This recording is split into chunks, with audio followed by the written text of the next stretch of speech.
नमस्कार मित्रों, मैं विकास शाक्या एक बार फिर से आप सबका स्वागत करता हूं और आज हम डिस्कस करने जा रहे हैं योग विज्ञान, जो कि स्वामी विवेकानंद जी का व्याख्यान है। इसके चैप्टर नंबर 9 का दूसरा भाग। तो इस चैप्टर में हम देख रहे हैं श्वास प्रश्वास की क्रिया, यानी सांस को भीतर लेना बाहर छोड़ना, इसका बड़ा महत्व है। और पिछला वीडियो जरूर देख लीजिएगा कि किस तरीके से वहां पे ये समझाया गया है कि हमारा शरीर हमारे मन पर असर डालता है। यानी हमारे शरीर को मिलने वाले जो इनपुट्स हैं वही हमारे मन के लिए एक तरीके से इंस्टिगेशन का काम करते हैं, इंस्टिगेटिंग एजेंट का काम करते हैं, एक री एजेंट का काम करते हैं। राइट, वो एक्शन को शुरू करवाते हैं। तो जो कुछ हमारे मन को इनपुट मिलता है बाहर से शरीर के द्वारा, उसी के आधार पर हमारे भीतर क्रोध, वासना, दुख, ये सारी बातें उत्पन्न होती हैं। तो उसको समझ लीजिएगा, बड़ा अच्छा है वो। और इसी चैप्टर का जो अगला भाग है, चैप्टर नंबर 9 का, उसको आज हम देखने जा रहे हैं। तो यहाँ पर जो योग विज्ञान, ये जो किताब का पेज देख रहे हैं, योग विज्ञान स्वामी विवेकानंद, यही किताब है। ठीक है, इसको आप खरीद लीजिएगा और खरीद करके इसको पढ़िए जरूर। मतलब यहाँ पर केवल आप देखिए मत, जो मैं बता रहा हूँ उसको केवल देखिए मत, आप जा करके खुद पढ़िए। स्वाध्याय जब तक आप खुद नहीं करेंगे तब तक लाभ नहीं होगा। आप जब जाएंगे और एक जो है विचार, जो आध्यात्मिक चर्चा मैं कर रहा हूँ, उसके बाद, उस चर्चा के बाद जो कुछ आप देखेंगे, समझेंगे, उसके बाद एक आपको एक नया पॉइंट ऑफ व्यू मिलेगा। आपका अपना एक नया पॉइंट ऑफ व्यू आएगा, वो शायद आप मुझसे शेयर कर दें, और मुझसे शेयर कर दें तो एक नया पॉइंट ऑफ व्यू मुझे मिल जाएगा। तो यहाँ पर इस चैनल पर बार बार मैं ये बात बताता रहता हूँ कि ना तो मैं कोई गुरु हूँ और ना ही मैं यहाँ पे शिष्यों को कोई ज्ञान दे रहा हूँ। मैं कोई बाबा, कोई गुरु नहीं हूँ। मैं सिर्फ और सिर्फ इस चैनल पर आध्यात्मिक चर्चा करता हूँ। मैं एक सॉफ्टवेयर इंजीनियर हूँ, जो कि बड़े आराम से अपनी 9 से 6 की दाप करता है। ठीक है, और उस जॉब में तरह तरह की जो नई टेक्नोलॉजीज आ रही हैं, साइंस और टेक्नोलॉजी के फील्ड में जो कुछ भी नया हो रहा है, उस पर भी बातें करता है, उस पर भी शोध करता है। ठीक है, और ये केवल और केवल हमारे जीवन की जो मूलभूत आध्यात्मिक आवश्यकता है, हमारे जीवन की मुख्य आवश्यकता, असली लक्ष्य जो है वो यही है कि आप स्वयं को जान सके। राइट, आप स्वयं को जान सके ताकि आप ये जान सके कि आप फंसे क्यों हैं। हम फंसे हैं लेकिन हम मानते नहीं, हम फंसे हैं क्योंकि हम हमेशा सुख चाहते हैं। तो सुख है कहाँ? एक ऐसा सुख जो कभी समाप्त ना हो, वो कहाँ है? उस सुख की तरफ जाने पर, उस सुख के बीज की तरफ जाने की यात्रा शुरू होती है, और वही यात्रा है स्वाध्याय। ना मेरे पास अभी कोई ना मैंने अभी किसी गुरु से दीक्षा प्राप्त की है, ना ही मैं कोई गुरु हूं, ना ही मैं आपको शिक्षा दे रहा हूं, ना ही आप मेरे शिष्य हैं। ना ही आप मेरे गुरु हैं और ना ही मैं आपका शिष्य हूं। ना ही मैं आपका गुरु हूं और ना ही आप मेरे शिष्य हैं।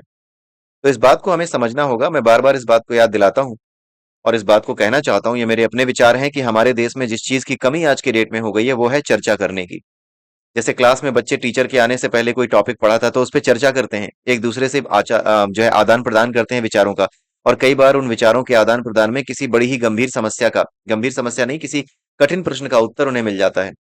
उन्हें समझ आ जाता है, एक आहा मोमेंट आता है, ओ ये है, ये फॉर्मूला अब मैंने गलत यूज किया था, तुमने सही कहा, ये फॉर्मूला सही है। राइट, ये फॉर्मूले से आएगा। राइट, या फिर आपस में बातें करके हम चीजों को समझते हैं।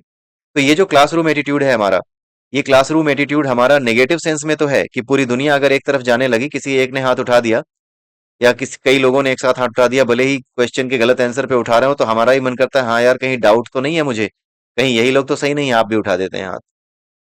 तो क्लासरूम एटीट्यूड जहां नहीं चाहिए वहां पर हमारा एटीट्यूड चल रहा है। क्लासरूम एटीट्यूड जहां पर चाहिए कि हम आध्यात्मिक चर्चा करें, वहां पर कोई क्लासरूम एटीट्यूड हमने नहीं अपनाया हुआ है। हमें इस क्लासरूम एटीट्यूड को अपनी सोसाइटी में लेकर आना होगा कि हम आध्यात्मिक चर्चा करें, जिसमें ना कोई गुरु हो ना कोई शिष्य हो, केवल विषयों पर चर्चा हो, जिन विषयों को पढ़कर आए हैं। चाहे भगवत गीता पढ़कर आए हैं, चाहे आप योग विज्ञान पढ़कर आए हैं, जो भी थॉट्स आपके पास हैं, वो आपस में एक दूसरे से उनका आदान प्रदान करें। ये आदान प्रदान बिना इस भाव के हो कि मैं कोई बहुत बड़ी चीज नहीं हूं, ना मैं गुरु हूं इनका, ना ही ये मेरे शिष्य हैं। ना ही मैं गुरु हूं और ना ही मैं इनको ज्ञान देने आया हूं। ना ही सामने वाला मेरा शिष्य है, ना ही सामने वाला मेरा गुरु है। वो भी जो बातें बताएगा, वो बातें भी आध्यात्मिक चर्चा का हिस्सा होंगी। गुरु एक अलग ही चीज होती है, इसके बारे में हम कई बार डिस्कस कर चुके हैं। गुरु आपको खोजता है, आप गुरु को नहीं खोजते। आपको सब कुछ बड़ा ही ऐसा लगता है कि बड़ा ही नेचुरल हुआ है, आपने खोजा है, आपने स्वीकारा है गुरु को, लेकिन ऐसा होता नहीं है। ये सब प्रेरणा होती है। आप किसी को अपना समझने लगे, ये प्रेरणा होती है। आप किसी को अपना गुरु समझने लगे, ये भी प्रेरणा होती है, लेकिन वो आती गुरु से ही है। जो आपकी एनर्जी के साथ ट्यून हो रहा हो, वही आपका गुरु बन जाता है। नहीं तो सबके गुरु एक ही होते हैं ना, विश्वामित्र, परशुराम।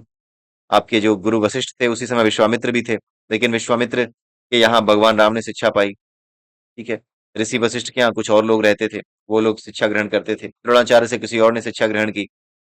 भगवान कृष्ण ने सांदीपनी मुनि से शिक्षा ग्रहण की। तो गुरु जो है वो आपके लिए बेस्ट फिट होता है। वो जो बेस्ट फिट एनर्जी है, जब वो आपको खोजती है तो आप उसकी तरफ खींचे चले जाते हैं, और बाहर से जो कुछ होता है वो तो होना जरूरी है। यानी आपका उनसे बात करना, आपका ऐसा लगना, भाई एनर्जी जब भावों में कन्वर्ट होती है तो वो कुछ तो करेगी, बाहर से कुछ तो दिखेगा। इसलिए बाहर से वो ऐसा होता दिखता है कि आप उनकी तरफ गए, आपने उन्हें स्वीकार किया, आप उनके शरणागत हुए गुरु के। लेकिन अंततः होता यही है, असली खेल यहीं से शुरू होता है कि वो जो एनर्जी है, जो बेस्ट फिट एनर्जी है, जो आपको सही रास्ते पर ले जाने के लिए, आपको कैवल्य के मार्ग पर या निर्वाण के मार्ग पर ले जाने के लिए या मोक्ष के मार्ग पर ले जाने के लिए, वास्तविक सत्य के मार्ग पर, वास्तविक सुख के मार्ग पर ले जाने के लिए जो एनर्जी है, वो एनर्जी जब आपको ट्यून करती है तो अपने आप आपकी ट्यूनिंग उससे होती है, और बाहर से कुछ तो दिखेगा ही। ऐसा तो है नहीं कि आप जाके सीधे बिना कुछ बोले वहां बैठ जाओगे, कुछ तो बोलोगे ही, कुछ तो कहोगे ही, उनके प्रति आदर दिखाओगे, उनके प्रति मन में भाव आएगा, सब कुछ होगा। शारीरिक भाव ही तो उस ऊर्जा को व्यक्त करते हैं, उस चेतना को व्यक्त करते हैं। तो इस प्रकार से ये सारी चीजें होती हैं। इसलिए आध्यात्मिक चर्चा, इस चैनल को आप समझिए, इस चैनल को आप कहीं से भी ये मत समझिए कि यहाँ पर कोई गुरु बैठा है या बाबा बैठा है और ज्ञान दे रहा है। मैं बाबा नहीं हूं, ना ही मैं कोई गुरु हूं। ठीक है।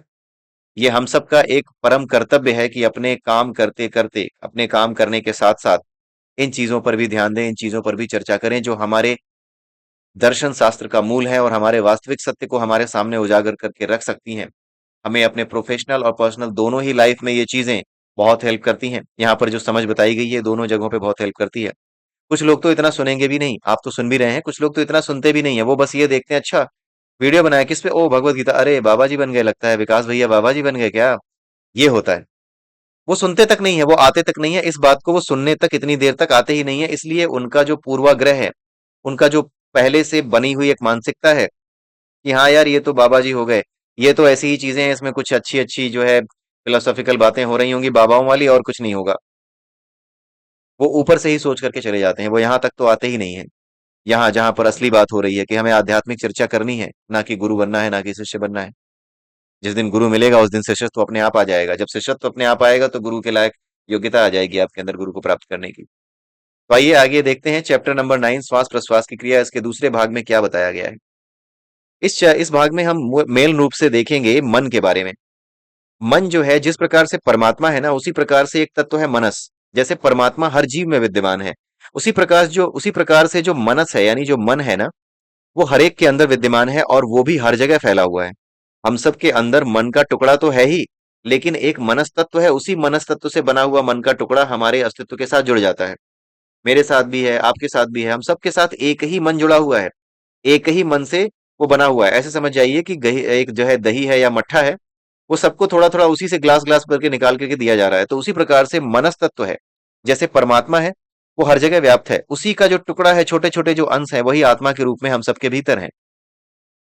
ठीक है। लेकिन जो मनस है, ठीक वो भी ऐसा ही है, लेकिन मनस जो है वो उल्टा चलता है। जो परमात्मा है वो स्वयं आनंद स्वरूप है। मनस क्या है, उसके पास आनंद नहीं है, लेकिन उसके पास आनंद की अनुभूति है कि आनंद जैसी कोई चीज होती है।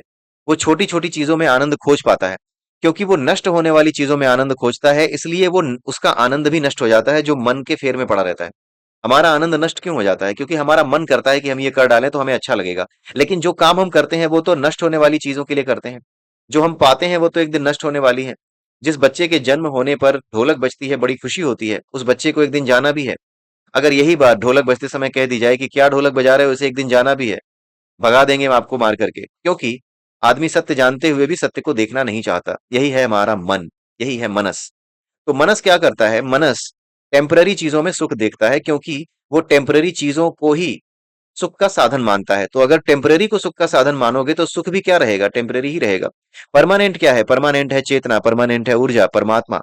तो जब आप उसको प्राप्त कर लोगे तो आप परमानेंट हमेशा ही सुखपूर्वक रहोगे, हमेशा ही आप शांत रहोगे, आपको शांति मिल जाएगी। और शांत मन ही अच्छे अच्छे आविष्कार कर सकता है। शांत मन ही अपने काम को ढंग से कर सकता है। जिसका मन ही शांत ना हो, जो शांति को अशांति से अलग ही ना कर पाए, वो क्या कर सकता है? वो अपना काम कैसे करेगा? इसलिए आध्यात्मिकता का महत्व है। तो मन एक ही है, उसी मन के छोटे छोटे टुकड़े मेरे अंदर भीतर, आपके भीतर, आपके दोस्त के भीतर, आप सबके भीतर वो मौजूद हैं। ठीक है।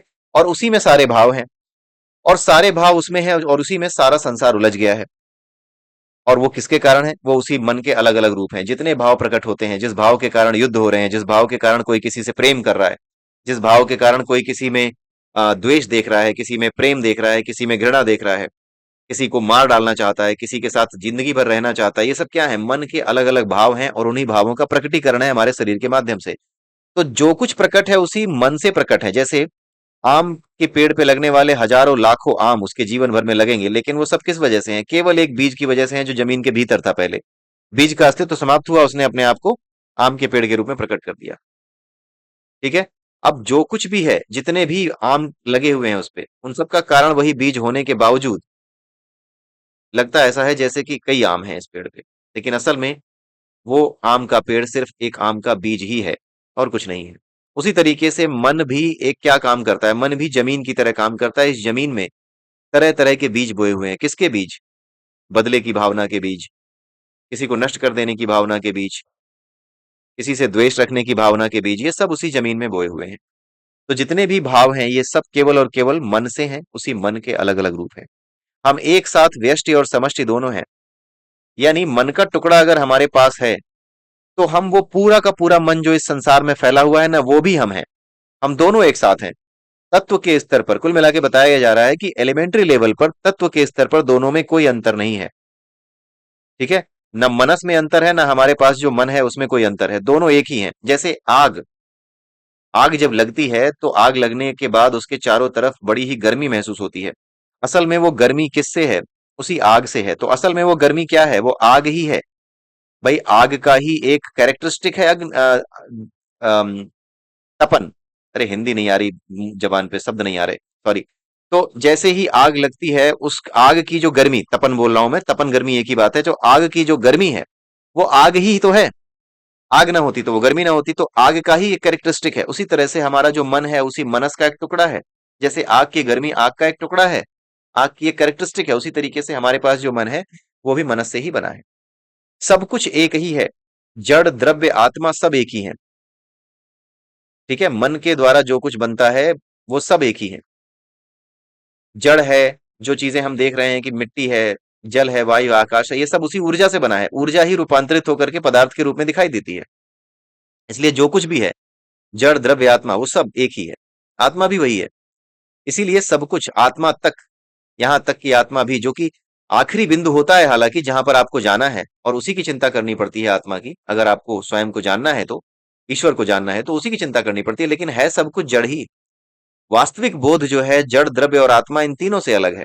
इन तीनों से ही अलग है। ठीक है।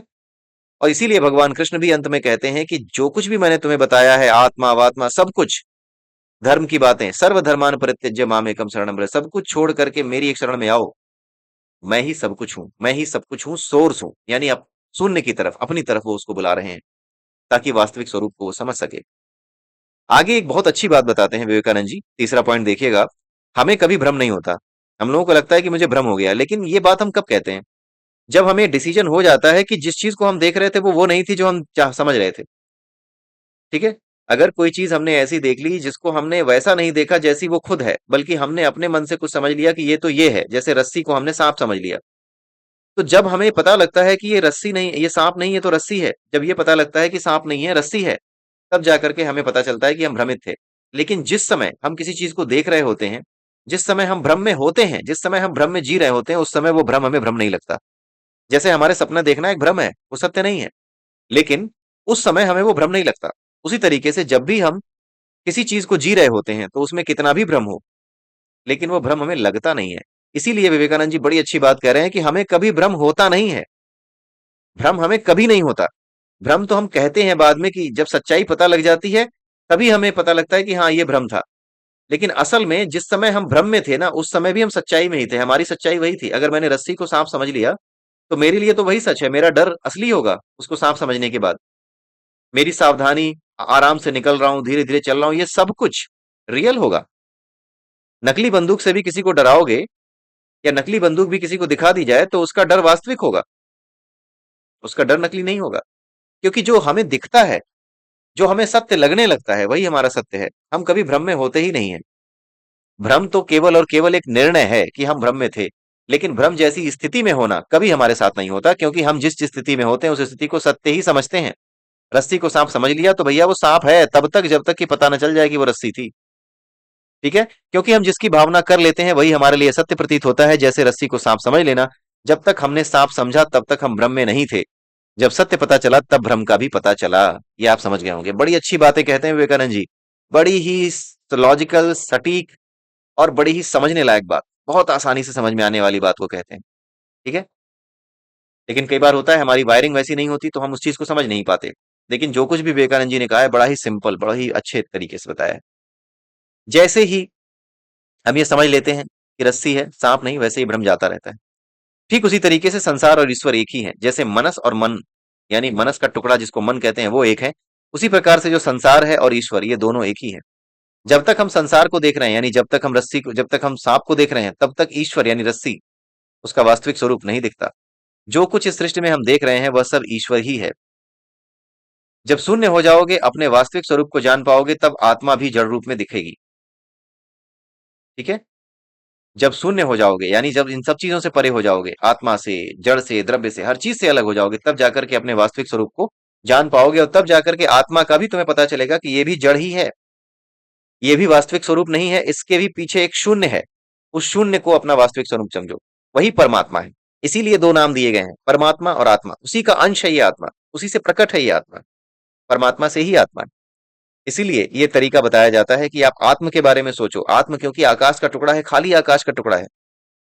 ठीक है, जब तक वो काल के साथ नहीं जुड़ता तब तक वो दृश्यों को नहीं देखता, तब तक वो आ, जो है वास्तविक जीवन में जो हमें चीजें दिखाई देती हैं उन्हें देख नहीं पाता। जिसे हम वास्तविक जीवन कह रहे हैं असल में वो भ्रम है, लेकिन हमें वो सच लगता है। वो सच है, हमारे लिए वो सच है क्योंकि उसका अनुभव हमें उसी रूप में हो रहा है।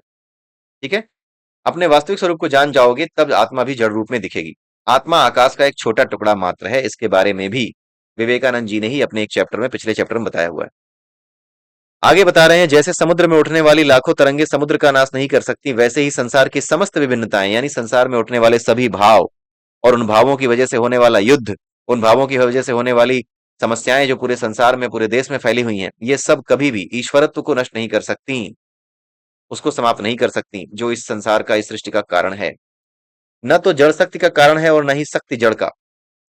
ना तो जड़ शक्ति का कारण है और ना ही शक्ति जड़ का, यानी शक्ति से जड़ नहीं बना और जड़ से शक्ति अपने आप नहीं बनी। कहने का मतलब यह है कि जो जड़ है, या फिर ऐसे समझ जाइए कि जो शक्ति है, यानी जो आत्मा है, ठीक है, मन है, सॉरी, जो शक्ति है जो कि उसका प्रकट रूप है, परमात्मा का जो प्रकट रूप है जिसके माध्यम से सारे काम हो रहे हैं, वो शक्ति है। ठीक है, लेकिन वही शक्ति, वही ऊर्जा क्या है, मैटर में कन्वर्ट होती है।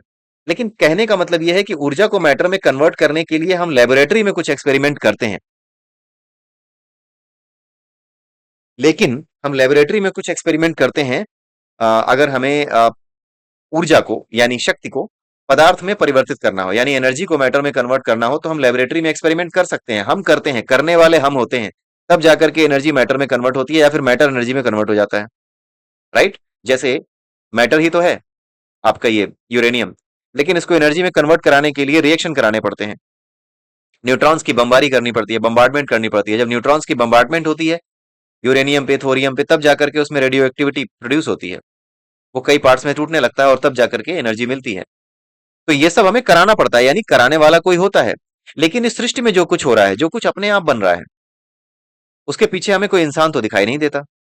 तो फिर वो है कौन इस सृष्टि में जो इन चीजों का निर्माण कर रहा है, इन चीजों का निर्माण करने वाला, इन चीजों को करवाने वाला? जैसे लेबोरेटरी में बैठ करके हम एनर्जी को मैटर में, मैटर को एनर्जी में कन्वर्ट करते हैं, ठीक उसी प्रकार से शक्ति को जड़ में और जड़ को शक्ति में कन्वर्ट करने का काम इस संसार में, इस सृष्टि में कौन करता है? मनस करता है, मन करता है।